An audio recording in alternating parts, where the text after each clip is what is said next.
नमस्कार, सत श्री अकाल एंड गुड मॉर्निंग दोस्तों, कैसे हैं आप? आई डू होप आप सब अच्छे होंगे जी। मैं हूं इस वक्त लेडी पूल रोड के ऊपर। ये लेडी पूल रोड है जी और ये सामने पार्किंग है। अगर आप आएँ मुझसे मिलने बर्मिंघम में तो आप लेडी पूल रोड के ऊपर ही आप देखेंगे। तो ये राउंड अबाउट है, ये पार्किंग एरिया है और ये इनका लाहौर विलेज जो है वो एक रेस्टोरेंट है। उसके अपस्टेयर के ऊपर जो है वो ऑफिस है। बहुत से दोस्त पूछते हैं कि बर्मिंघम में हम आए तो आपसे कहाँ पे मुलाकात हो। तो ये जब आप आते हैं तो फर्स्ट फ्लोर के ऊपर जो है वो आके तो ऑफिस है, जहाँ पे मैं अपॉइंटमेंट जब बुक की होती है तो मैं फिर यहाँ बैठता हूँ जी। सेंटर है जी और ये हमारा बाहर साइन लगा हुआ है। ऑफिस नंबर 8 है जी। आपसे मिल के बड़ी मेहरबानी। हम आपसे यूट्यूब पे देखते हैं, लेकिन ये कि मिल के जो है ना ज़्यादा अच्छा लगता जी दोस्तों, दो तीन लीगल थिंग्स जो हैं वो अब आज की इस वीडियो में मैं शामिल कर लूँ। वो ऑब्वियसली ये दो क्लिप्स जो हैं ये मैंने वैसे ही जो है कल बर्मिंघम में जो अपॉइंटमेंट्स थी दोस्तों की उसको मैंने ऐड किया। प्राइवेसी होती है इसलिए किसी का फेस जो है वो मैं नहीं दिखा सकता होता हूँ बाई लॉ। अच्छा, बहरहाल एक तो ये है कि मैं नेक्स्ट वीक जो है 4 ऑफ सितंबर को भी मैं बर्मिंघम में मैं आऊँगा। आप मुझसे अगर मिलना चाहते हो वहाँ पे तो अपनी अपॉइंटमेंट्स को जो है वो बुक कर लीजिएगा। अच्छा, अब जो अहम पॉइंट जो है वो जो जिसका पर्पस है आज की इस वीडियो में बनाने का, एक मेरे क्लाइंट तो खैर वो नहीं थे, लेकिन उनकी जो अपॉइंटमेंट थी ऑब्वियसली कल जो थे वो मिलने के लिए आए। तो उनका तकरीबन कुछ 8,500 का जो था वो बिल था। जो NHS की तरफ से जो था उनको लेटर आया कि जी के यू हैव टू पे। अब वो उनको था कि जी के हम तो ऑलरेडी जो है इस पे PSW वीज़ा पे हैं, तो हमें जो है ये बिल क्यों आया।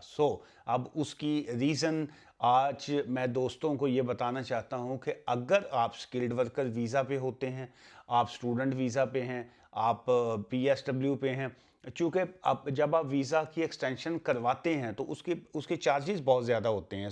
ये जिन दोस्तों का ये जो जिसकी मैं अभी बात करने लगा वो स्टूडेंट वीज़ा पे थे और उसके बाद जो था उन्होंने PSW लेना था। तो ऑब्वियसली एज़ यू नो कि PSW is a very costly, बहुत एक्सपेंसिव होता है। को तकरीबन 3,100 पाउंड्स के करीब जो है उसकी फ़ीस आ जाती है। अब मियाँ बीवी हस्बैंड एंड वाइफ दोनों को ये था कि जी हमने तो काम करना है, हमें तो वीज़ा अपना रखना है। और बहुत से लोग जो हैं वो दूसरों को मिसगाइड करते हैं। ये जो मिसगाइड वाला वर्ड है ये इसको पल्ले बांधिए। ये बहुत मैं समझता हूँ बहुत गलत हरकत होती है।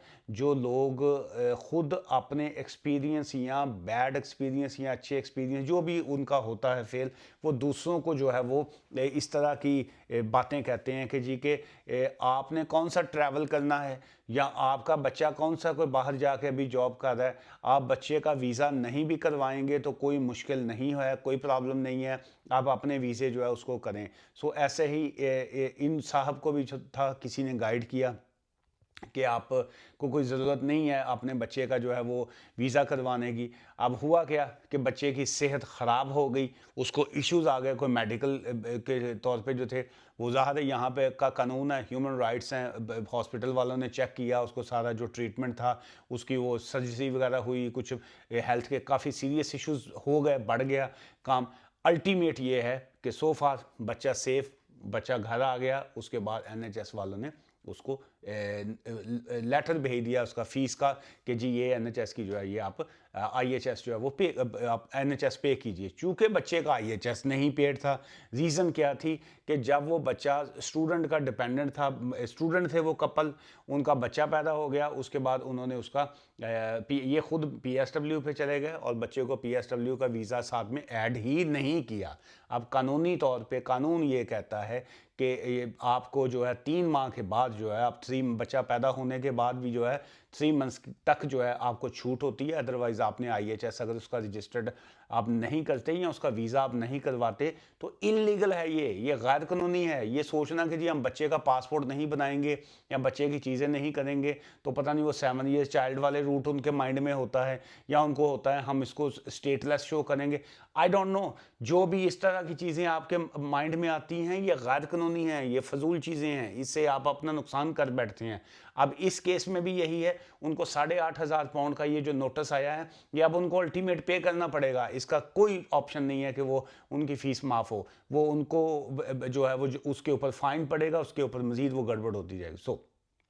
इसलिए आप अगर स्किल्ड वर्कर वीज़ा पे जाते हैं ये सोच के कि हम बच्चे को ऐड ना करें, क्योंकि हो सकता है हमारी ये वीज़ा जो है ये नहीं, इसमें प्रॉब्लम आएगा, 3 महीने बाद फिर हमने वीज़ा चेंज करना है। अच्छा PSW है, अभी क्या करेंगे, PSW के बाद जब हम स्किल्ड वर्कर वीज़ा पे चले जाएंगे तब बच्चे को ऐड कर लेंगे। सो इस तरह की फजूल चीज़ें मत सोचा करें। वो ऑब्वियसली महंगा है, एक्सपेंसिव है, प्रॉब्लम है, लेकिन क्या करें, कानून है उसको फॉलो करना पड़ता है। सो इस वजह से जब बंदा किसी भी कंट्री में रहता है तो आपको उस कंट्री का कानून को फॉलो करना पड़ता है और ये कानून सबके लिए सेम है, चाहे उसमें कोई भी शख्स है उस कानून सबके लिए सेम होता है।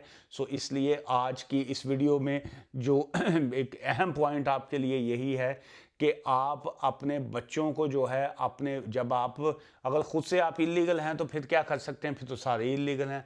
लेकिन अपने आप को नंबर 1 तो इल्लीगल ना रखा करें, ओवरस्टे ना रखा करें। फिर सेकंड ये है कि अपनी फ़ीसें वगैरह पे करके अपना वीज़ा, अपना स्टेटस, अपनी चीज़ों को जो है वो ठीक करके रखा करें। और जो एक और पॉइंट जो था वो किसी ने मैसेज किया हुआ था कल की भी वीडियो पे, एक तो वो ये था कि जी कि क्या अब जो डिपेंडेंट्स जो हैं उनके लिए भी जो है वो इंग्लिश का जो है वो इंग्लिश कंपलसरी हो गई है, लाजमी है। सो देखिए सो फार जो है इसका रूल नहीं आए, लेकिन लग ये रहा है कि एंड ऑफ दिस ईयर जो है ये नवंबर दिसंबर में ये जो अभी चीज़ें अभी जो चल रही हैं, मे भी हो सकता है कि वो अक्टूबर नवंबर के बाद जो है या दिसंबर में जो है इस कानून को वो एप्लीकेबल कर दें कि जी इंग्लिश जो है वो डिपेंडेंट्स के लिए भी जो है वो कंपलसरी होगी। जैसे अभी सो फार जो है वो स्पाउस का जो वीज़ा करवाते हैं आप, वहाँ पे तो A1 है, लेकिन इसी सबको जो है वो सेकंड स्टेज के ऊपर लेके जाना चाह रहे हैं। A1 को जो है वो A2 पे, B1 को B2 पे, और इसी तरह जो डिपेंडेंट्स आएंगे उनके लिए भी जो है वो इंग्लिश कंपलसरी होगी। सो अगर तो आपने अभी तक अपने डिपेंडेंट्स का वीज़ा नहीं करवाया तो एज सुन एज़ पॉसिबल जो है उसको कीजिए, क्योंकि शायद वो उसके लिए जो है वो बहुत से लोगों के लिए उसमें दिक्कत आएगी। और एक और क्वेश्चन आखिरी भी मैं इसमें आज की इस वीडियो में शामिल करूं, किसी भाई साहब का सऊदी अरब से मैसेज था, कमेंट्स किया हुआ था कि अगर हम सऊदी अरब से जो है यूके में आके असाइलम करते हैं तो वो पता नहीं क्या असाइलम देंगे या नहीं देंगे, पता नहीं कोई इस तरह की उन्होंने चीज़ लिखी थी। सो वो सऊदी अरब से क्या वहाँ पे उम्रा करके या हज करके तो आ जाएं और कहें कि जी हम वहाँ से आए हैं, तो इस वजह से वो आपको असाइलम वो दे दें या ना दें। सो इसलिए असाइलम को वंडी दी चीज़ है कि तुसी देख दे अगे खड़े हो के जी कि लियाओ मैनू भी हिस्सा मेरा भी दिओ, लियाओ मेरी बीवी का भी दिओ हिस्सा, ते मेरे माँ प्यो का भी दिओ। असाइलम पहले तो आप दोस्त जो हैं, पहले तो जो भी आपने एप्लीकेशन करनी होती है उसको पहले तो अंडरस्टैंड करें कि ये क्या मांगने क्या लगे हैं आप, कि जी हम वहाँ से सऊदी अरब से आते हैं तो असाइलम कर दें, मतलब सऊदी अरब से आएंगे असाइलम कर दें, या आप चांद से आएँ तो असाइलम कर दें, या आप अफ्रीका से आएँ तो असाइलम कर दें। सो इसलिए ये इस तरह नहीं होता कि जी हम वहाँ से आ रहे हैं तो असाइलम कर। सो नंबर 1 तो सऊदीया इज़ अ सेफ़ कंट्री।